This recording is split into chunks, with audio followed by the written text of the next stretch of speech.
Volvemos, usted está con nosotros a través de nuestras pantallas en Telesur y ven también aquí en una de las pantallas de este set al maestro Eduardo Galeano, que nos acompaña hoy muy gentilmente desde la ciudad de Buenos Aires. Inicialmente, maestro, este diálogo se lo habíamos solicitado porque hace parte de nuestro proyecto de productos bicentenarios y porque su país donde usted nació hace solo 8 días, empezó esa conmemoración. Le propongo que vayamos un poco atrás en la historia, aunque lo hemos hecho en el primer segmento de esta conversación, pero de una manera mucho más centrada en lo que es esta conmemoración del Bicentenario que comenzó el año pasado, que continúa en esto en otros países de América Latina. Y a propósito de que usted hace algunos días en México decía que el tema de la independencia era sinónimo de la dignidad, nos gustaría ahondar mucho más en ese concepto, en esa visión. Sí, yo creo que la independencia es todavía una tarea por hacer, o sea, algo que estamos intentando realizar. No somos todavía libres, no somos todavía independientes, en el sentido que lo decía don Simón Rodríguez,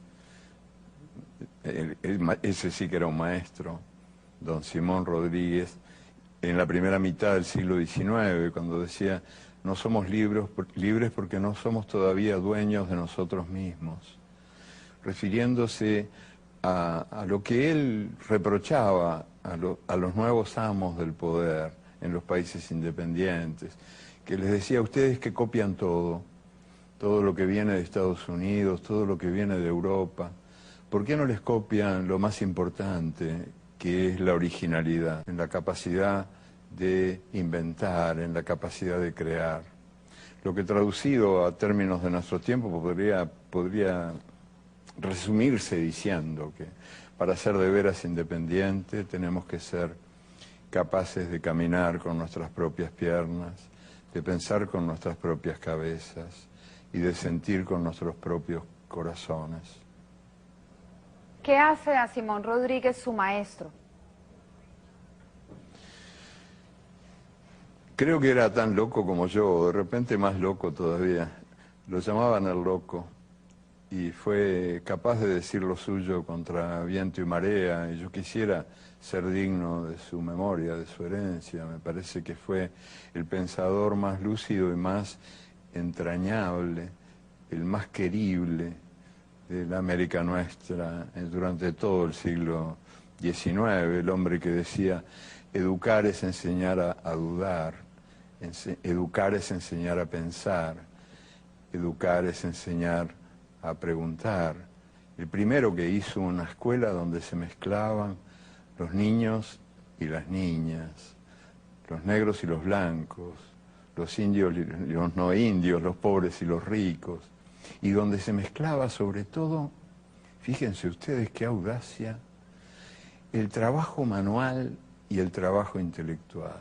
Don Simón enseñaba a sumar y restar, leer y escribir, pero también enseñaba a usar las manos para las tareas de la carpintería, de la herrería, para trabajar el barro, para trabajar la tierra, que eran oficios viles, según una de las más tristes herencias coloniales que recibimos de España, porque España despreciaba la mano, ¿verdad? Recién en el siglo XVIII se declaró un decreto real, recién en 1760 y pico, declaró que no eran oficios viles los oficios manuales y que por lo tanto no implicaban la pérdida de la hidalguía, porque hasta entonces era un pecado usar las manos como instrumentos de trabajo.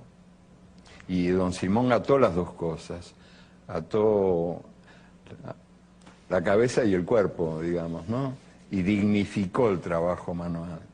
Y ese fue uno de los motivos por los que lo echaron de Cochabamba al final, porque la independencia había sido hecha por y para una minúscula minoría dominante.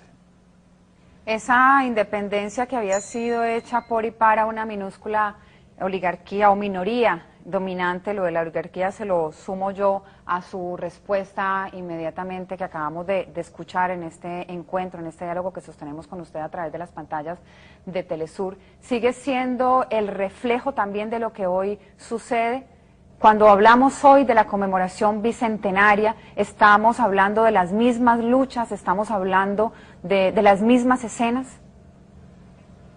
Sí, las cosas han mejorado en muchos aspectos, pero todavía cargamos con algunos de las herencias coloniales que signaron el proyecto de independencia americana y lo condenaron al fracaso, al temprano fracaso, lo cual se vio muy claramente en las primeras constituciones que hubo en los países independizados, desde América del Norte, desde el norte del norte hasta el sur del sur.